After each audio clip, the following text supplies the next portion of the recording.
All right, over the past several days, the country literally has watched with great sadness as wildfires have literally been ravaging Hawaii. The death toll on Maui now is over 55, and unfortunately, that number is expected to rise significantly. Yesterday, President Biden approved a disaster declaration for the state to assist with ongoing disaster response and relief. And quite frankly, while the left may cringe to hear me say this, Hawaii desperately needs our prayers as well as our actions right now. Well, joining me now with an on-the-ground view of what's happening on the islands is Pastor Waxer Tipton, who is the preaching and vision pastor at One Love Ministries there in Hawaii. Pastor Tipton, welcome to Washington Watch. Sorry it's under these circumstances, but thank you for joining us.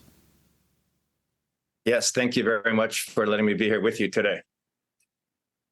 Well, listen, I know that I don't speak just for myself, but literally millions of people here in the mainland who convey to you and the people of Hawaii our deep condolences and our prayers for your state.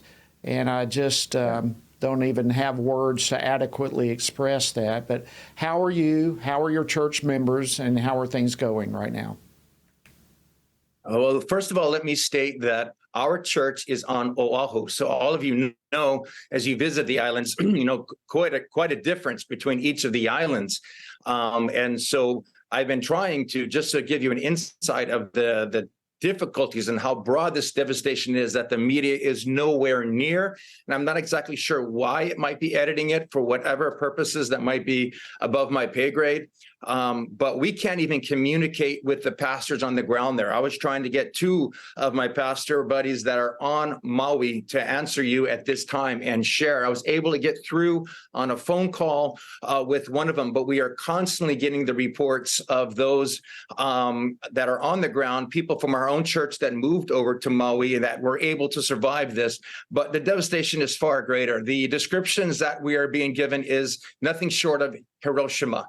And the fact that death toll, I don't know where they're coming up with that number, just to give you a few things to keep it on the non-grotesque, but the guesstimate right now for those that are on the ground is about 800 and including to be more.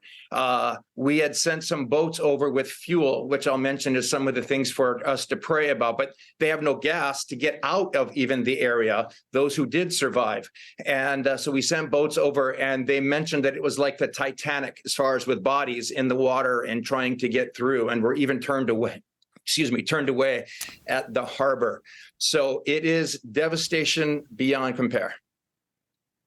Well, and some of the things that you were describing, of course, knowing that you were one of the other pastors was coming on with us tonight, we were following you and your movements and your activity and keenly aware of the difficulty in communicating with some of the other pastors. And I had read also that the 55 so far that have been found out in the woods. They have not even started looking in the debris of buildings and that type of thing. So your estimates, I think, are probably, unfortunately, going to be very much more accurate to reality. All right, so you've described a little bit of what you're seeing on the ground. There's no way to have devastation like this without there being obstacles in the way with rescue attempts and communication and so forth. What are some of the obstacles that you're experiencing?